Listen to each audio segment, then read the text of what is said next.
बिहार में फिर एक नए एम्बुलेंस विवाद ने जन्म लिया। राजीव प्रताप रूडी के बाद अब बीजेपी के सांसद अश्विनी चौबे विवादों में घिर गए हैं। सांसद और केंद्रीय स्वास्थ्य राज्य मंत्री अश्विनी कुमार चौबे पर पुरानी एम्बुलेंस का दोबारा उद्घाटन का आरोप लगा है। ऐसा कहा जा रहा है कि अश्विनी चौबे ने उन्हीं एम्बुलेंस का फिर से उद्घाटन किया जिसे 2019 के लोकसभा चुनाव के दौरान SJVN ने बक्सर स्वास्थ्य विभाग को दिया था। आपको बताते हैं दरअसल क्या है पूरा मामला। 2019 में लोकसभा चुनाव से पहले बक्सर सांसद अश्विनी चौबे की पहल पर SJVN कंपनी की ओर से SCR फंड से जिला स्वास्थ्य समिति को 6 एम्बुलेंस दी गयी।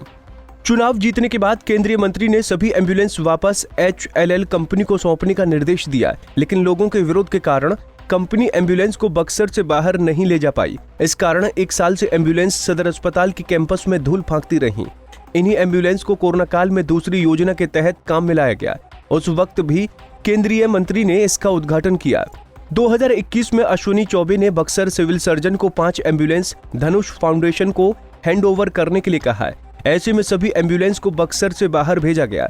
इस बात की खबर जब लोगों को मिली तब वो फिर एम्बुलेंस वापसी की मांग करने लगे। इस पर कांग्रेस विधायक ने बक्सर DM और SDM को पत्र लिखकर कहा कि यदि 48 घंटे के भीतर एम्बुलेंस वापस नहीं लाया गया तो वो धरने पर बैठ जाएंगे।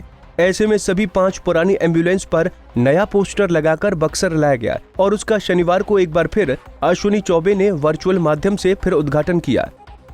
खुद सिविल सर्जन ने ये बात स्वीकार की है कि सभी एम्बुलेंस पुरानी है और केवल नया पोस्टर लगाकर इनका उद्घाटन किया गया है। एम्बुलेंस क्या हुआ?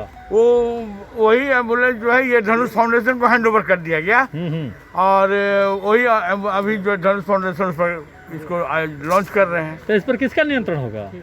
ये तो धनुष फाउंडेशन का होगा। हम लोग के माइक्रो प्लान के हिसाब से चलेंगे, लेकिन इसका तो धनुष फाउंडेशन को ही हम लोग हैंडओवर किए हैं। ये कौन सा एम्बुलेंस है?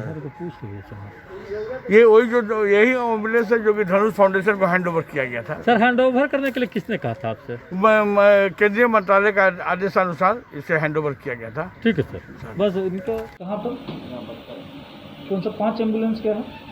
5 एम्बुलेंस यहाँ पे खड़ी है, टायर जिसमें नहीं है बैटरी में। देखिए, एम्बुलेंस जो है उसके लिए हम लोग प्राइवेट में भी हम लोगों का सरकार का निर्देश है। ऑलरेडी हम लोगों ने 8 प्राइवेट एम्बुलेंस का भी हम लोग लिए हैं। जो आप बता रहे हैं उसके संबंध में हमको जानकारी नहीं है, हम उसको देख लेंगे, लेकिन हम लोग का वो नहीं है। तो SJVN के द्वारा जो गिफ्ट की गई थी वो एम्बुलेंस 3-4 महीने से बनने के लिए गई हुई, बन के तैयार है, बस उसमें टायर और बैटरी लगा के निकालना है। तो अभी जो संकट की स्थिति है उस स्थिति में अगर वो बाहर रहती तो काम करती। ठीक है, देख लेते हैं। कोई SJVN का CSR का है, उसमें क्या दिक्कतें हैं, एक बार हम लोग को उसको देखना पड़ेगा। वहीं बक्सर विधायक संजय कुमार तिवारी उर्फ मुन्ना तिवारी ने निशाना साधा है कि बक्सर के सांसद अपने संसदीय इलाके की जनता से ही नहीं देश की जनता को धोखा देकर सरकारी योजना के नाम पर इस कोरोना काल में लूट मचा रहे हैं। आयातित किए गए हैं, मंगाए गए हैं, ये माननीय चौबे जी को या उनके प्रतिनिधि को साक्षात्कार दे करके जनता के बीच में इन सब चीजों को बताना होगा।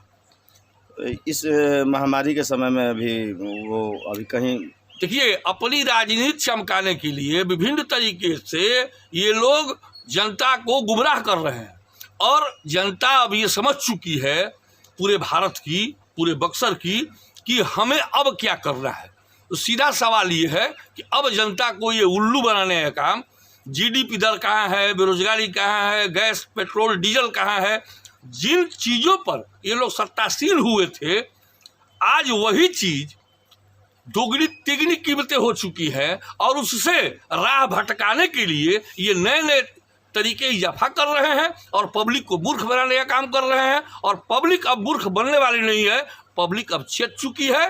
और हमारे नेता ने कहा था कि एक न एक दिन इन लोगों को जनता दौड़ा कर पीटेगी। वही स्थिति आ चुकी है कि इन लोगों को जनता दौड़ा कर मारेगी। बड़ा सवाल है कि आज कोरोना काल में जहां लोग अस्पताल और एम्बुलेंस सेवा के लिए परेशान हैं, वहीं बक्सर स्वास्थ्य और जिला प्रशासन इसके लिए कितना तत्पर है। लोगों को स्वास्थ्य सुविधाओं के नाम पर लाइफ सपोर्ट वेंटिलेटर सुविधाओं से लैस ये एम्बुलेंस आज धूल फांक रही हैं। बक्सर से संजय उपाध्याय की रिपोर्ट। हमसे जुड़े रहने के लिए हमारे YouTube चैनल को सब्सक्राइब करें और नई वीडियो की नोटिफिकेशन के लिए बेल आइकॉन को दबाएं। अगर आप ये वीडियो Facebook पर देख रहे हैं तो लाइक जरूर करें और ज्यादा से ज्यादा शेयर करें। धन्यवाद।